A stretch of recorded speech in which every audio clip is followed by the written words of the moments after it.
अभी फ्रांस के सदर एमानुएल मैक्रोन जो हैं उन्होंने प्राइम मिनिस्टर मोदी को इस साल बेस्टाइल डे पे बुलाया है, जो कि नॉर्मली फ्रांस का नेशनल डे। सबसे पहले जो हमें माइंड वॉश किया जाता है, इंडिया हमारा दुश्मन है। कश्मीर के मामले पे आपको अंदाजा होगा कि ये चीज़ हमें सिखाई जाती है। और आप यकीन माने, मेरे बच्चे स्कूल से आके सबसे पहली बात उन्होंने भी ये कि हालांकि मैंने उनको घर पे ये नहीं सिखाया था, तो मेरे बच्चों ने आके ये कहा था कि इंडिया की कोई बात हो तो वो तो हमारे दुश्मन है। यूएसए ने जो है वो डिक्लेयर कर दी है दिवाली के दिन को जो है एज अ नेशनल हॉलीडे। मतलब इतनी नफरतें हैं ना फखर साहब, हर हर हर स्टेप पे में नफरत सिखाई जाती है। शहबाज शरीफ ने इरादा किया है कि वो नरेंद्र मोदी जी से मिलने के लिए हिंदुस्तान आएंगे। तो अभी प्राइम मिनिस्टर मोदी को as a guest of honour जो है वो नेशनल डे की परेड के ऊपर बुलाया है। आप ये इमेजिन करें, एक साउथ एशियन मुल्क का प्राइम मिनिस्टर जो है, जो कि कॉलोनी रहा है ग्रेट ब्रिटेन की,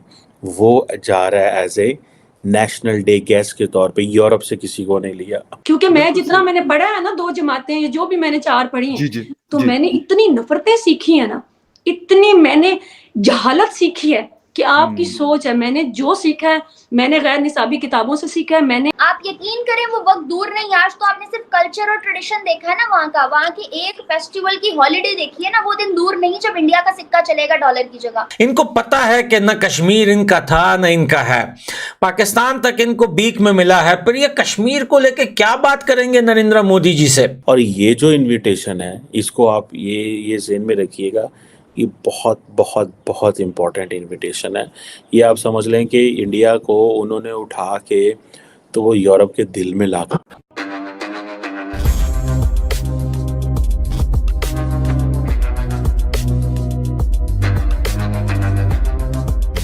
नमस्कार दोस्तों आप सब जानते हैं भारत के कल्चर और फेस्टिवल्स पूरी दुनिया भर में छाया हुआ है, खास करके यूरोपियन और वेस्टर्न कंट्रीज में। तो दोस्तों अब यूएसए ने एक बड़ा कदम लिया है, और वो ये है कि अमेरिका की एक स्टेट पेंसिल्वेनिया ने भारतीय फेस्टिवल दिवाली के दिन नेशनल हॉलीडे देने का ऐलान किया है, और उसके ऊपर पेंसिल्वेनिया का पार्लियामेंट ने एक बिल पास किया है। इस बिल को पेश करने वाले 2 अमेरिका के पॉलिटिशियंस थे। दोस्तों ये एक बहुत बड़ी उपलब्धि है भारत के लिए, और ये दर्शाता है कि भारतीय कल्चर और भारतीय फेस्टिवल्स पूरी दुनिया भर में बनाया जाता है। खास करके यूएसए इसे अपना देश का एक फेस्टिवल मानता है, और हमने भी काफी बार देखा है कि यूएसए के प्रेसिडेंट्स हम भारतीयों को दिवाली की शुभकामनाएं भी देते हैं। तो चलिए दोस्तों, इसी पर आगे पाकिस्तानी मीडिया का रिएक्शन देखते हैं।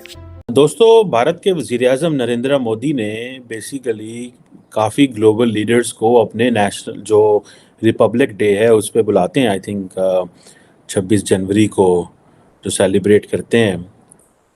तो अभी फ्रांस के सदर एमानुएल मैक्रोन जो हैं उन्होंने प्राइम मिनिस्टर मोदी को इस साल बेस्टाइल डे पे बुलाया है, जो कि नॉर्मली फ्रांस का नेशनल डे जो होता है, जो हर साल 14 जुलाई को मनाया जाता है। मुझे एक दफ़ा इत्तेफाक हुआ, I was in Paris on 14 July I think 2019 में, तो मैंने वो देखा जो इनका नेशनल डे है।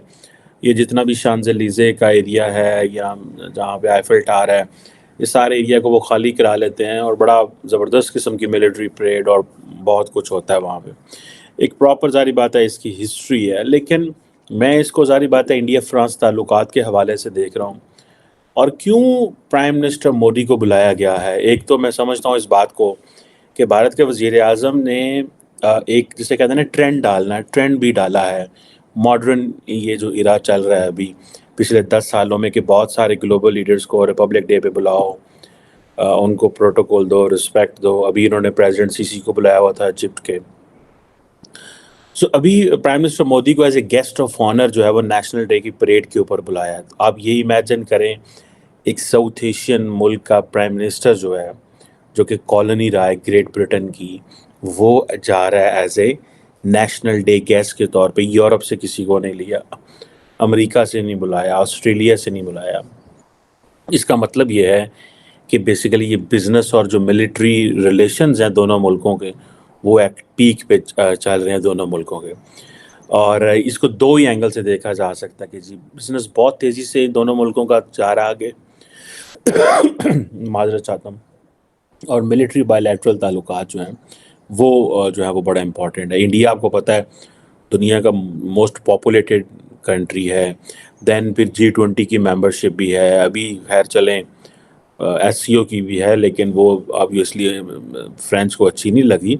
लेकिन यह है कि ये जो उस वक़्त कि ये एक जो फ्रेंच रेवोल्यूशन की एक 1798 की जो प्रॉपर एक जिसे कहते हैं ना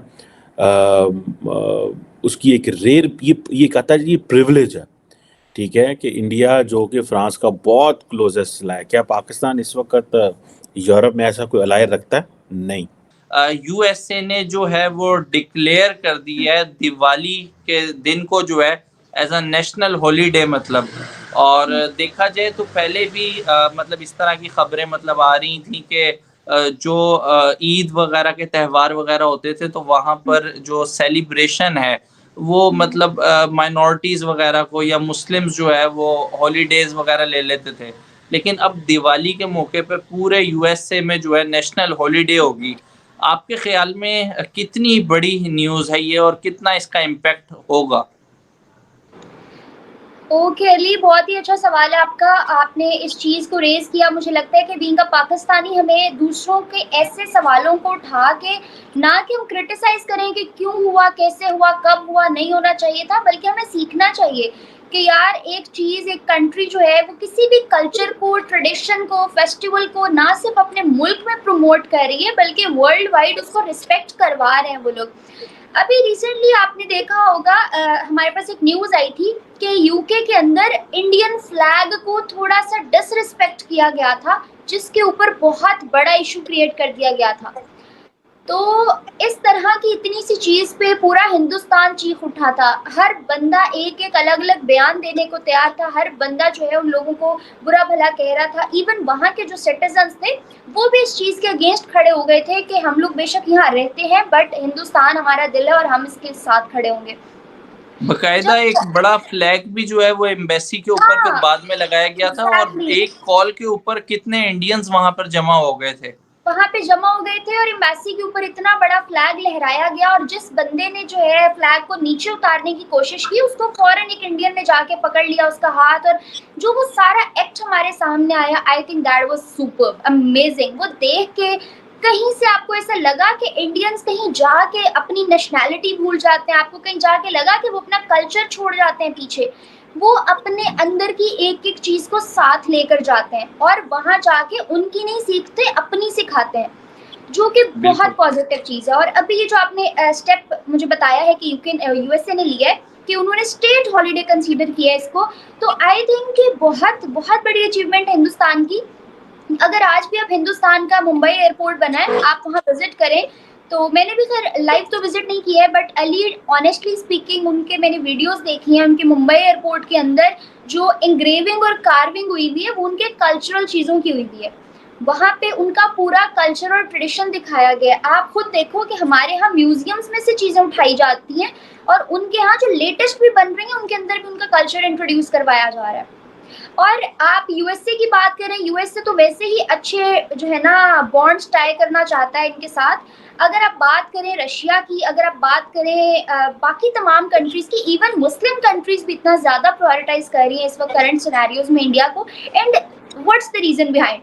अगर मैं ये सारी बातें आपके अलावा किसी पाकिस्तानी के सामने करूँगी ना, ही और शी विल मस्ट कंसीडर के yes, you are मतलब Indian side YouTuber ना, you have viewership from India, that's why you are saying this. But no, not at all. It's not because of that. हम लोग कबूतर की तरह बिल्ली को देख के आंखें बंद नहीं कर सकते. We have to own reality. हम अपनी गलतियां ओन नहीं कर रहे, यही हमारी सबसे बड़ी गलती है। एटलीस्ट हम किसी की बढ़ती हुई चीज़ को, किसी की जो है ना डेवलपमेंट को, किसी की इम्प्रूवमेंट को तो पॉजिटिव कंसीडर कर सकते हैं।